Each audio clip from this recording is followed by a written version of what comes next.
In a move to boost e-commerce offerings, social media giant Facebook is launching a new shopping feature. Called Shops, it will enable businesses to set up an online store accessible via Facebook and Instagram. A checkout feature will also allow in-app purchases, and customers will be able to chat with businesses through WhatsApp, Messenger, or Instagram. Healthcare conglomerate Johnson & Johnson is to stop selling talc-based baby powder in the US and Canada. This is part of a broad reassessment of its consumer portfolio prompted by the COVID-19 pandemic. J&J faces lawsuits from consumers claiming its talc products, including Johnson's baby powder, caused their cancer, but J&J said it remains confident in the product's safety. In October of last year, J&J recalled more than 30,000 bottles of baby powder in the United States after the FDA said it had found trace amounts of asbestos in samples taken from a bottle purchased online. The voluntary recall was limited to one lot of Johnson's baby powder produced and shipped in the United States in 2018, the company said at the time.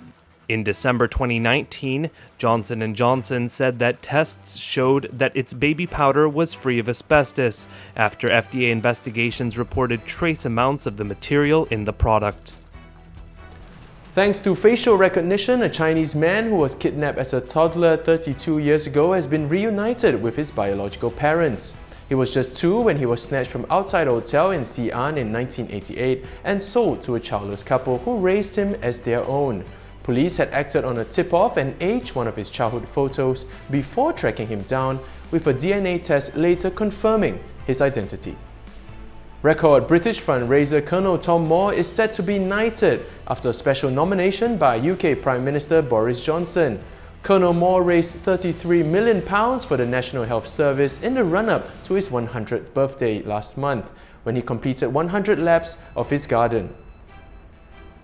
Annoyed that you can't eat while wearing a face mask? That might soon change. Israeli inventors have created a mask with a remote-control mouth that lets diners eat without taking it off.